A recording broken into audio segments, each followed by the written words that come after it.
everybody. Today I'm going to fill in for somebody that couldn't be here, so your schedule might say something else. It might not say Dustin Cooper doing Singularity Grid System 101, but you should check it out. It's really cool. It's a little bit of an advanced topic, but I'm going to try to keep it really simple. It uses SAS, so it's a SAS-based grid system, so it would be best if you had familiarity with that, but if you don't, what might be cool is you'll see some of the stuff that you can do with SAS. Like a reason maybe you want to get into SAS would be to be able to use the kind of grid systems. There's also a link to the presentation if you wanted to pull it up now instead of finding it on the website later. And I'm going to go forward. Again, I'm Dustin Cooper. I work for Media Current. Very proud of my job there. Get to work with some great people, and I've been doing that for about a year now, and playing with Drupal for a couple of years. And I come from more of a design background than like a programmer developer background, but most of my job is doing a lot of theming, and so that's what I've been up to lately. So our agenda today, we're going to talk about what is Singularity and why you want to use it, and there's a couple of different sections on some of the kind of internal components like breakpoint mixin. I'll talk about how to install it, and some of the other parts of it that make up the grid system. And then at the end we'll do some QA. Okay, so what is Singularity Grid System? Singularity is basically a modern SAS-based grid framework. It's a little bit more than a system because you can basically customize so many parts of it that it's more of a framework to make the system you want. Me personally, I kind of keep it basic, and I don't really get that far and dive that far into it, especially because it's fairly new to me. But what I like about it is that it's basically kind of future-proof. It has a lot going for it, since you can customize every aspect. Actually, I wanted to poll you guys. Who here has used SAS and know what SAS is? Most of you. And who has used a grid system, like a SAS base or foundation or something like that? Okay, a bunch of you, that's good. Okay. All right, so Singularity was built with responsiveness in mind. It kind of assumes you're going to do that mobile-first design from start. That's actually been a challenge for me because mostly I designed for desktop first. Always wanted to do more of the mobile-first stuff, but it's just kind of a habit I'm still in. And this has helped me though because it really makes sense to start with mobile first, and it's just a better way to design. So Singularity supports that, it's built that way, and that's really good. Also, feel free to ask questions anytime, or add to it if you know about this and you just want to add a tidbit, because we're all community and collective, and it kind of works better that way in my opinion. So Singularity is a Ruby gem. It plugs into SAS, and basically you can just add that gem and then add a little bit to your Drupal subtheme, and you're ready to go. You can start configuring and doing grids from there. So why use Singularity? Well, I've talked about it a little bit before, but also flexible, it's friendly. It sounds really complicated in the beginning. It took me a while. I don't know if all of you are going to get it today, but it's good to get on board with this and look at it because it's really powerful, but then it becomes really simple. That's what I really like about it. It's much more flexible for me instead of drilling down into GUI pages and trying to change layout and some of those setting pages, and then you got to export it to code. You don't have to do all that with this. So, and you can create these fluid grids that are really easy to manage, and that just helps with the whole responsiveness. The fluid part is really great, and it really takes the difficult part of that out of it. So you can just do a couple commands, and you'll be there. And as I said, it's completely SAS-based, and SAS rocks. So I've been using SAS for almost a year now, and I definitely wouldn't want to go back. It really is helpful, powerful, and at Media Current, that's basically what we standardize on. Another good thing about Singularity is that it's ratio-based. Math is hard for me, so I'm not going to be able to talk all about the math behind it, and I'm going to give links so you guys can dive into that, but it's ratio-based, so it's not fixed, and it basically calculates the grid by proportions. And it also allows you to use any kind of units. You can use percents, pixels, ems, all kinds of things. So that's what's really neat. It's not dependent on a certain unit. And Singularity comes bundled with breakpoint mixin. And breakpoint is really awesome. It just makes media queries really easy to handle. And that's part of why this system is actually very easy to use. because you kind of on the fly do responsive stuff. You don't have to worry about a fixed style sheet or make another style sheet that's going to be for that size. You can just, for any block or class really, you can just say, I want it to be at this breakpoint, and it's just not much syntax to write.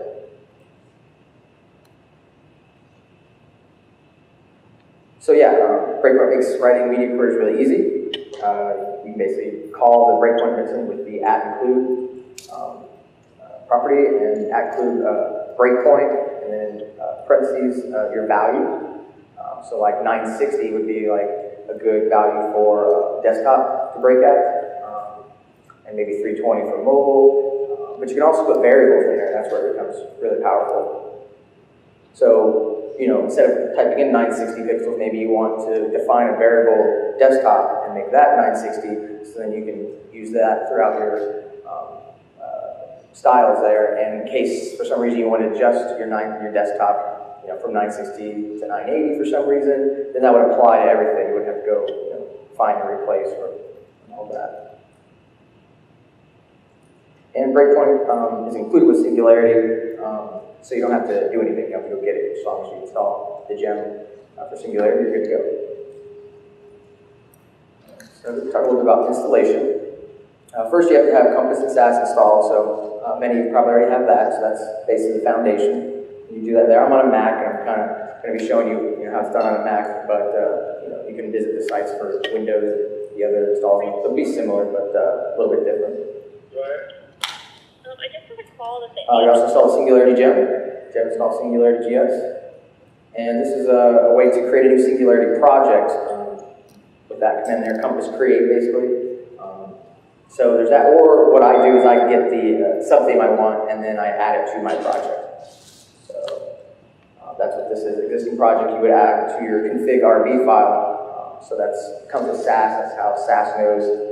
Gets a lot of its compiling parameters. And the RB file is where you would put this require Singularity GS. And then you have to import Singularity GS into your SAS file with add import. So I'll show you more of this later in the code as we go. Okay, so today I'm going to do an Aurora subtheme, which is also made by the people that made Singularity. So they go hand in hand. I've had success with that in a couple projects. So that's what we're doing today. But also I have used it with the Omega 4 just recently, and it works great there as well. So, and to install your subtheme, you can just trust DL Aurora, and that'll bring it down. And you can create a subtheme with Compass for Aurora, or with that syntax there, Compass create again. So before it was Compass create Singularity, that would just be Singularity install without a subtheme. So that's not quite what we want since we're doing Drupal, because you can use Singularity without Drupal, you can use it in something else. This part that I'm going to be actually focusing in is basically creating an Aurora subtheme and then adding Singularity to it. And then you still have to do the gem install Singularity in this case. So let's talk about defining your grid. By default, Singularity assumes that you're doing mobile first. And there is an option to turn off mobile first if you need to, and that's by the $ mobile -first £false. So you don't stop doing mobile first in case you really don't want to go that route, but I would encourage you guys to. And in Singularity, grids are an expression of pieces of the whole. So grids are a combination of the grid variable and the gutters variable. So those are basically the two things that you're going to define to get your grid.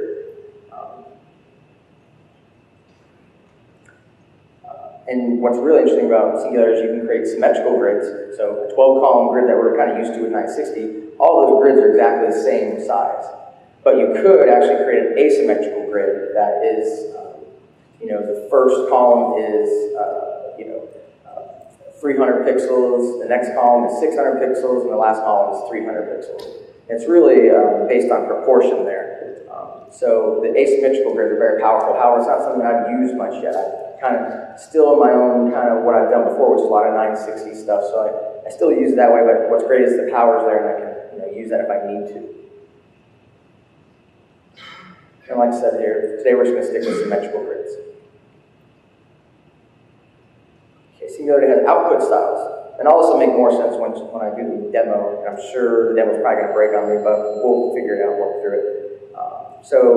What I like is this isolation mode, so you just put under my variables I'll put, pound output isolation, and basically that uses both the number of columns that you'd like to span on this grid and what column to start at.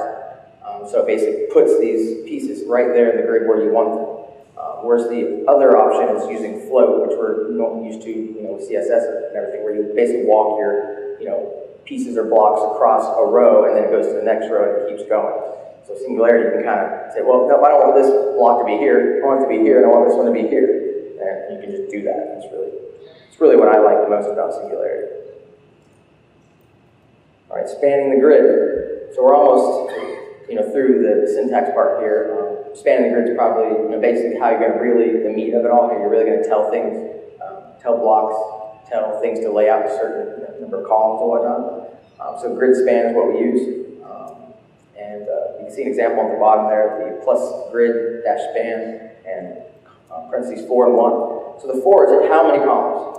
I want it to go 4 columns, and then where do I start this columns? Do I start at 1 at the first column, basically? So, or you can start at the 6th column, so that's kind of neat. And that's basically going to, whatever block or class that you put right before that is what's going to get this grid span property. It's just going to put it there.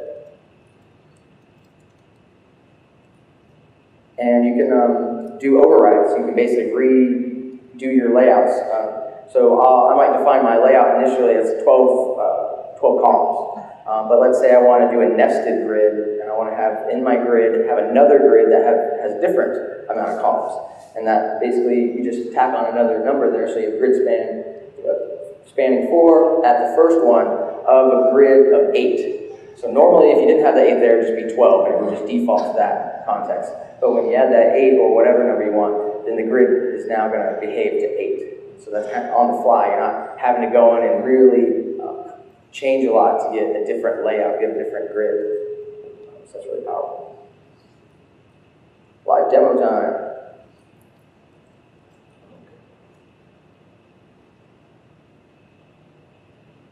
So I have it all built already. I wanted to kind of do it all on the fly from the beginning, but I think it's going to break, and I don't want to do that. I'm also a little bit under the weather, so don't want to push myself too hard. So when you install, we should show the folder here. So I've got my themes. I created the DCA demo. When I did the download of Aurora, Drush download Aurora, that's what I get here. And then we had the option to create a Compass create subtheme. So once I did that, I was able to get the Aurora subtheme. And then I come into my config RB file, and I require Singularity. So that's what that was talking about. Sorry for all the pause here. I've not given this presentation before. So what I actually probably should just do is really talk about the blocks and the regions here. So this is the header region. We've got sidebar, content, footer. And it's all basic right now. I want to keep it simple, so we got header, main, sidebar, footer. Okay. And over here we have our variables. So over here I'm creating my grid definition. So Singularity is required in the config, so Singularity is good to go now because it's been installed. We require it. Let's use it. So when you install the Aurora theme, it comes with these partials. So what I'm liking is I used to just kind of have a couple SAS files and kind of cram a lot into them, but it's really smart to use partials. And so there's a couple different ways that Aurora can set you up with partials, but the one I like is when they create a design partial. We have a variables, a mix and partial, so those are separated. Of course, some others here, and the layout. So really what I want to do is keep layout, which is this one here, separated from everything else, separated from the style. So the design style is over here. And there's not much design on the site that I'm showing, so there's not really much there, but that's a big plus in my opinion to keep that stuff organized. So over here we have the variables partial, and what we do is this is going to be our mobile definition because it's mobile first. So this is the main kind of the first grid, so it's a grid of 6. And if you want more grids at certain breakpoints, you would then do grids, add grid, and this is the number of columns in the grid, 8, and then at what point, so at 480 pixels at that breakpoint, it's going to do that. And I've also set up breakpoint variables down here, so I set one up for tablet that goes from 480 to 959. So that's the tablet, tablet breakpoint, the tablet view. So at that point, it's going to stay at 8 columns in the grid. And then at 960, which I set a desktop variable 960, we will be using a 12-column grid at 960. Okay. And then we set the gutters, and I set it to 1/3 of what the size of the columns are. So because I'm actually doing a lot of just 960 to keep it simple, the width of our page is 960, so it's going to be 6 columns inside 960, and it's going to make them this equal value, and then the gutters are going to be 1/3 of that. So it's going to calculate all that math and do that for us. And so what I can do is under header here, I can actually show you by doing background grid, I think. And they want that. Am I compiling? I'm not sure. Let's check. Okay, so this is my compile tab. It looks like it did. Let me save it one more time. Should do some change. Cool. Refresh that. And now, when you use the mix in background dash grid, you can get you can see your columns or whatnot. Just kind of a visual tool for you while you're developing. You wouldn't want to use this and keep it there in production like that. So we have 1, 2, 3, 4, 5, 6, 7, 8, 9, 10, 11, 12. Cool. So let's resize this page. Resize it down until it hits the next breakpoint. So from 480 to 959, we have 1, 2, 3, 4, 5, 6, 7. I'm not sure why there's not 8. Oh, I have the width. So we would want to. So the width is applying everywhere. So let's do a breakpoint here. Desktop. And now I just put this property under there and save it. And that means width 960 is only going to apply when it's at the desktop breakpoint. I hope this works. 4, 5, 6, 7, 8. Thank you. I'm glad you're here. Cool. So let's keep going down. So bring the size down until we get to mobile. Then we should have 1, 2, 3, 4, 5, 6. Great. And then the other ones don't show the grid because I didn't put this little background grid function there because we're only in the header section right now. Of course, I could add it down here to the main section.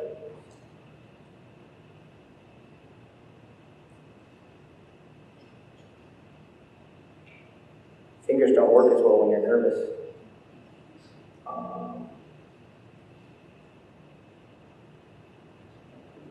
Oh, you said you want to do that. I'll do the wrong one.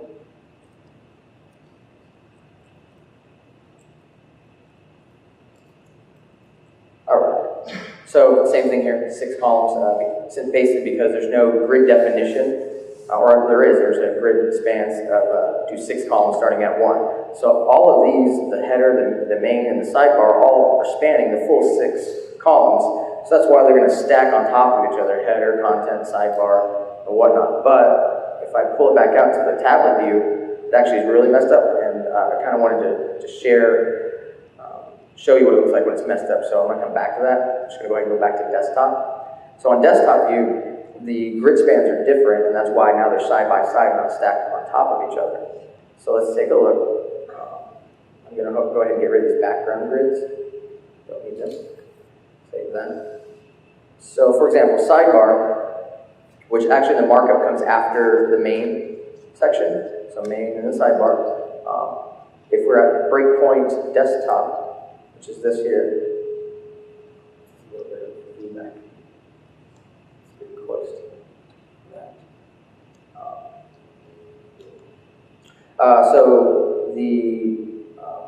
On desktop breakpoint, we say we want sidebar to be 3 columns starting at 1. However, in mobile, we had it doing 6 columns starting at the first.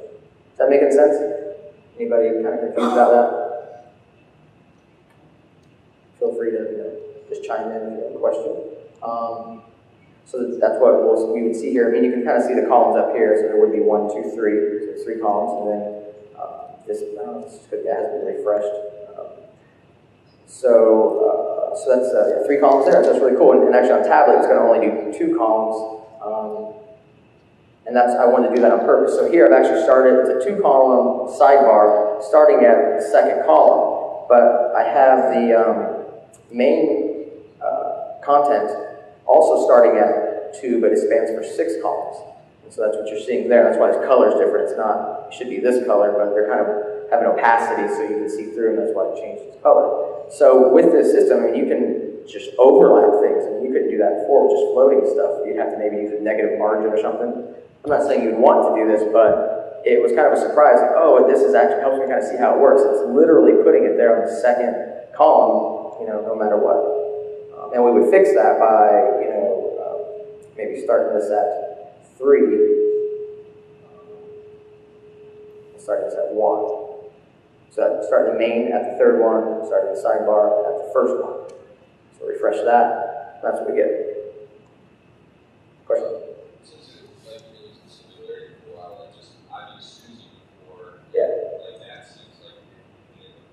This does? To keep track of where your columns are always starting and finishing.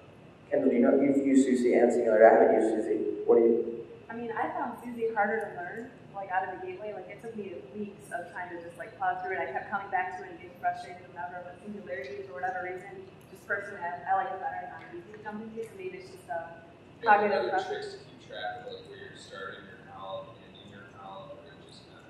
I mean, I always just refer to, so like if I'm going across, I would just refer to the number of columns that the first one takes up. So if my first column takes up 2 column widths, then I just know that my next one starts at 3. So I just add 1 to whatever the number is prior to it. So I don't have to remember anything, I can just refer to the line above. Yeah, so this starts at 3 here. And it's a little bit, seeing all this all at the same time, I kind of wanted to build it from scratch, but I figured that would probably break a lot and wouldn't be the best idea. So it's still a basic setup, but yeah. Good question, and yeah, for me, things have been pretty simple with this, and coming from more of a design background and coming from liking using GUI tools, like the Git stuff and the Git flow, I use a source tree, it's a GUI for that. I don't use it, in command line, so that's not where my strengths as much are, but I love doing the grid and the layouts here in SAS encode, and it's just actually a lot easier. I was just going to say too, you could always restructure your whole SAS so it's organized by breakpoint. So you have all your tablet stuff together and all your desktop stuff together. And I actually like doing it this way, but if you're trying to keep track and it's getting confusing, you can just start with the breakpoint and then list out all the regions. Yeah, and I've wondered if this way I've been doing it's good or not. Yeah, there's, with the basic Singularity, it's kind of like what you make, with it. It's up to you, because it's very flexible and very powerful. However, that's very daunting. It's like a blank piece of paper that you're trying to, design, draw something on here. Where do you even start? So, start simple. I keep things kind of, 960. I know 960, so I'm very familiar with that. So I kind of make this work for what I kind of already do. And I'll add things, or if I have a unique thing that I need to do, I'll try to figure out how to do that with Singularity's power. So, yeah, so it was very interesting that if you look here in mobile, you got your header, content, sidebar, footer. But if you go up to desktop, it's now header, sidebar, content, footer. And so I find that to be very, very powerful with that flexibility of being able to shift things around. So let's kind of do that on the fly. So main, instead of starting at 4, we're going to start at 1. And for sidebar, instead of starting at 1, because we would want to overlap now, we would want to start at 10. Because 9, just add 1 to that to get your starting point, 10. And so 10, 11, 12, cool. 12 columns, we want 3. Save that up. And now it's over there. And so if you had to adjust that in anything else, it would take a little bit of time. And especially if you're going to GUI stuff or pages, you have to load these things. And if it's a slow site, you got to wait a long time. So that's pretty cool. How does it know where to pick up? What's that? How does it know where to pick gutters? Specifically, it only has gutters that are between as well, not to the left or the right. Is it using M elements? It's floating, actually, the last column, it floats it to the right. Everything else is floated left. So they still use floats, it's just using floats and margins. Do you know how to answer that better than me? I don't know, it's magic. That's what's really cool about the system. It does so much for you. Some of you though want to know about all the details and ins and outs, and you can totally go to their wiki and get a lot of that. There's a lot more information I wanted to share, but I didn't want to keep it too. I want to keep it kind of high level. Yes.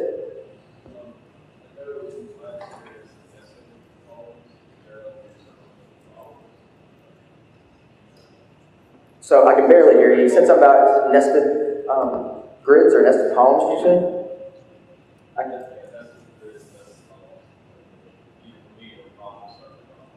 I see. Yeah, because it gets confusing. I mean, I guess it's like Inception or something. That's confusing. So I try to not do that unless I need to. But when I needed to, it worked pretty good. But I think you can, so now we could actually, go inside of, we could add another, class like block in here, and we could start doing more. We could just do more grids inside of grids, and we can then, say, well, I want the one inside here to be like 3, 5, and we want it to be a 6-column grid. So basically, maybe one of your blocks might have its own grid in there, and it might be an 8-column inside of that, so that you can put the image to this side and put the description to the right. So you can actually do that. But Drupal does a lot of that. Go ahead. Oh, alpha beta. Yeah, they do it first and last. They actually do. I think the best thing I could do is probably pull this wiki, since I know where stuff is here, and that might help. Spanning the grid. So if you type in Singularity wiki, you'll get this. And then the internet might not work. It's been working all day. Okay, so what were we looking for? Alpha. So you can, here, there's other output styles like floats. Where they use last. So you can use float spans, and you can do first and last. So it'll always be that first column or that last column. And I would assume alpha is the same thing as first. It's like omega would probably be the same as last. So they do have that option, and maybe that's what's up. Is maybe it's all. I'm not sure. I actually haven't had to do too much with that specific situation. And I'm still learning a lot about it. So, does anybody have an answer for his question that knows Singularity? Did you get the question? Yeah, basically, so we know we can do it, but why would we want to do that in your question? With the nested situation?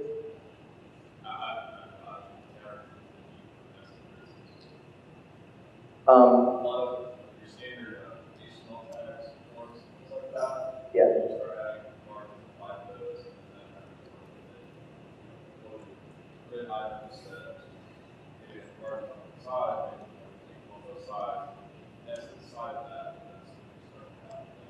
Right. So basically it's complicated. So, and it's hard, just you want to turn on that background grid to visualize what your grid is looking at in that scenario. And they do say that the background grid is a little off too, because it's not perfect, and it's actually a WebKit problem. So it is complicated, and for me to try to do what you're talking about, it would take me some time to kind of think about that. I might even have to reach out to the Singularity folks, ask them a question. Well, actually, I reached out to Kendall, and she might ask them. I basically don't know that it's really new and it is complex. What else can I share? So, in your variables, you set up your grids, you set up your gutters. There's a lot of different ways to do that. Set up a couple breakpoints. I've even done a tablet wide for portrait and landscape. Yeah, it's a question. Yes? So is it in the back end in Drupal? Is it that there's still a page template, but that the order in which the regions are printed in the page template don't matter anymore? It does matter. There's still the TPL file there, and they, everything's still arranged there. There might be a reason why you want to go in there and arrange it if Singular is not able to completely position it, because in different regions, something in a different region, I don't think you can push to a whole different region, but you would still basically, it's same as, same TPL files, and there's no admin, thing inside of Drupal, only for the sub theme. So Aurora has some options, but it really doesn't pertain to Singularity. or grids or anything like that. Not like Omega 3 where all that grid layouts and all that was in there. So I basically, sometimes I still, might take stuff out of my TPL file or something like that, make it custom. But yeah, I haven't had to really, do that much. Maybe because I also keep things simple. That's like one of my mottos. Why overcomplicate things? What else can we talk about? So that's basically it in a nutshell. I would like to do some more questions because it's early, and I prepared for this in like one day, so I apologize for not being some, really super awesome, funny thing like Mike Herschel's presentation earlier.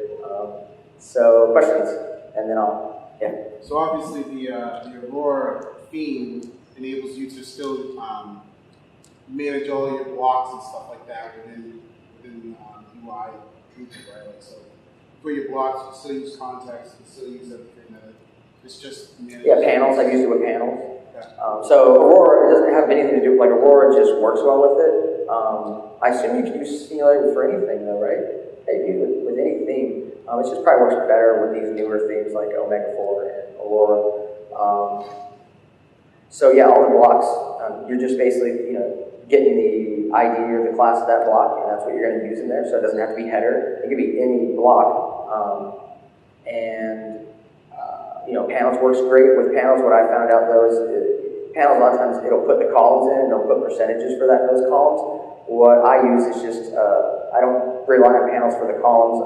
It's just a stack. So it's like header, content, footer, instead of deciding all the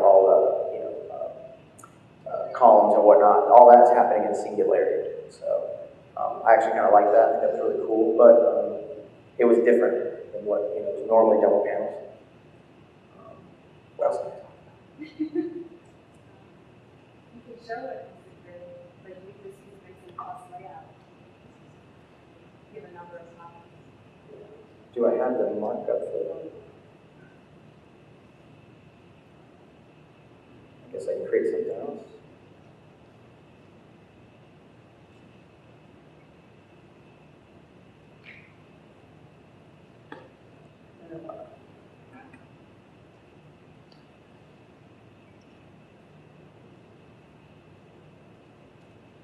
Generate.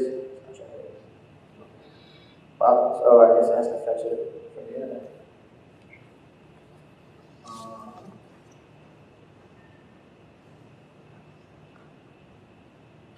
Excuse me once. Y'all see these cool coasters? I think they're really cool because I designed them.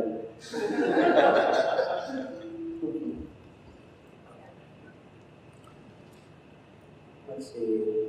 Oh yeah.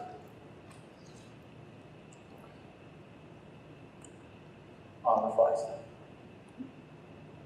So yeah, we'll just play in desktop breakpoint, and we could.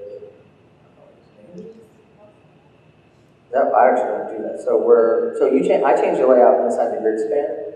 Yeah, right where you are. Well, yeah, right where you're at under the breakpoint desktop. You just do plus layout and add however few columns you want. And underneath that, you can find view the blocks and the regions, all those columns, grid span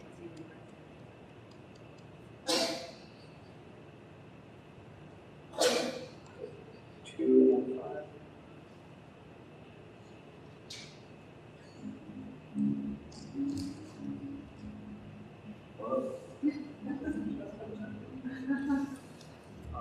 Okay. So the grid spans here, the how.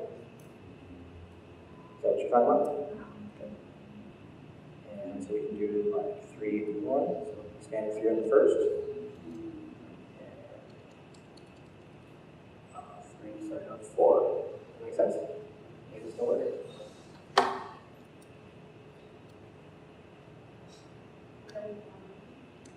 So main, this is all main stuff.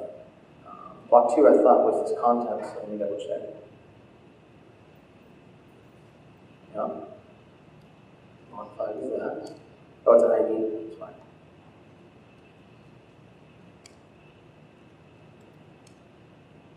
Not sure why it's kicking the sidebar over there, but we want to try to figure out lots of problems right now.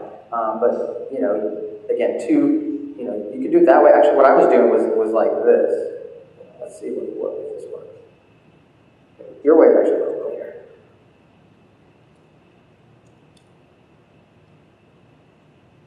I wouldn't want to. Okay, so same thing. So cool. But yeah, it's really powerful just to be able to go, you know, plus, breakpoint, desktop, and then things that you put in there are going to only apply to desktop or mobile. You don't have to do it. Mobile first, so like this is getting applied everywhere, starting at mobile, and so it's like this isn't under a breakpoint of mobile because I don't need it. Everything's mobile first, so you don't need to say, hey, now change over to this, you know, do the grid span under this breakpoint. It starts with mobile, so you just worry about doing stuff for tablet and desktop or whatever you define. Questions? When you said something about the two orientations of the tablet, the 480 and 9, that's the syntax there on the right where it's 480 is the first. First time when it hits 480, that's when it kicks in. Okay. Yeah. It doesn't go down, it goes up from mobile. At first, that's where I was like doing it wrong. So the 959 is the other end. Oh, man. Yes, so the grid definition says that the grid's going to apply. It's not a min and max situation. It just, now though, the next grid is defined at 960, so it's going to know to stop just because the next one says 960. So we're talking about the grids up there. And then the breakpoints, they're a min and max, so or you don't have to. It could be, you know, so in this case we have tablets starts at 480, ends at 959, and the desktop starts at 960, but then it doesn't have a max because it's going to go forever. So as big as you got. Start back there. Could you speak louder? Because I have a hard time. So when you had to support, say, a legacy router, you would want to call that desktop size. Yeah. Find that custom rather than, like you're saying, it starts mobile and scales up. So fallback support does work. Kendall did a great blog post on it, and basically what I ended up doing was adding a class to the body that's like no IE, and then it detects that. And we actually make a new mixin that includes like the desktop mixin stuff, plus this other no IE class that also contains what it needs. And so now, you know, what I would be writing is just plus desktop, because that would have been my custom mixin that I wrote to include both IE and the desktop stuff.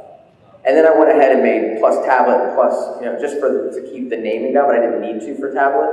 But I just do it so it's plus tablet, plus desktop. That's another quick way. I think you were. For that. What's that?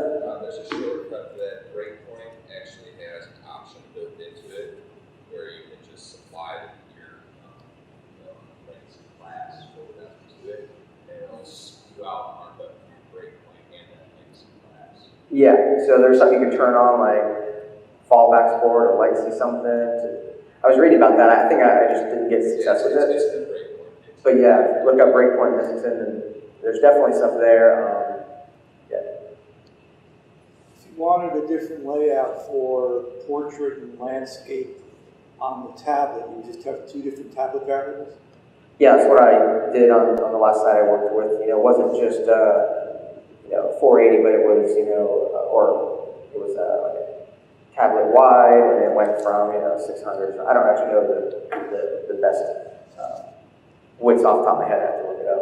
But yeah, and you can basically do as many as you want. I mean, so what I started doing is I started resizing my browser to see if things are breaking. I still notice something breaking, and you could actually just go to one block and say, hey, breakpoint, just give it a pixel. You're not going to use a variable because you're only going to use it that one time maybe. If you just need to do one little fix and just deal with that one little element, instead of kind of trying to get everything to conform to that, Or maybe like if in the portrait orientation, you might have a drop-down menu, but on the landscape, you might actually put the menu on as a sidebar. That's correct. Yeah, I've done that basically as well. I ended up using, I think, a different module that managed the menu, but yeah, we totally able to do that. I mean, breakpoints and media queries basically work that way. Breakpoint just makes media queries easy. Any other questions? For what you wrote on, I've used that breakpoint inputs in. I've used it, but there's a lot more advanced queries that you can do. It's not just a min-max, you can have other features. Like, let's say you want to have your tablet portrait from 768 to 1024 with the orientation on there too. You can slap that on your breakpoint variable, so then you have your portrait and landscape and overlapping ranges of pixels or whatever you want to do. So breakpoint's pretty awesome. Good documentation too. So.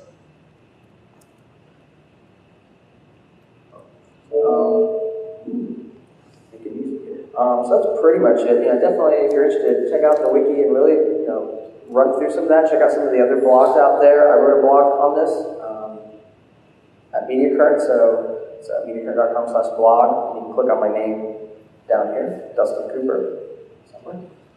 It's one way. So it's all just a 101 basic intro to this stuff. But if you haven't, used it, encourage you to try it out. Send me an email if you have questions. At Dustin J. Cooper on Twitter. More than willing to help anybody. And that's it.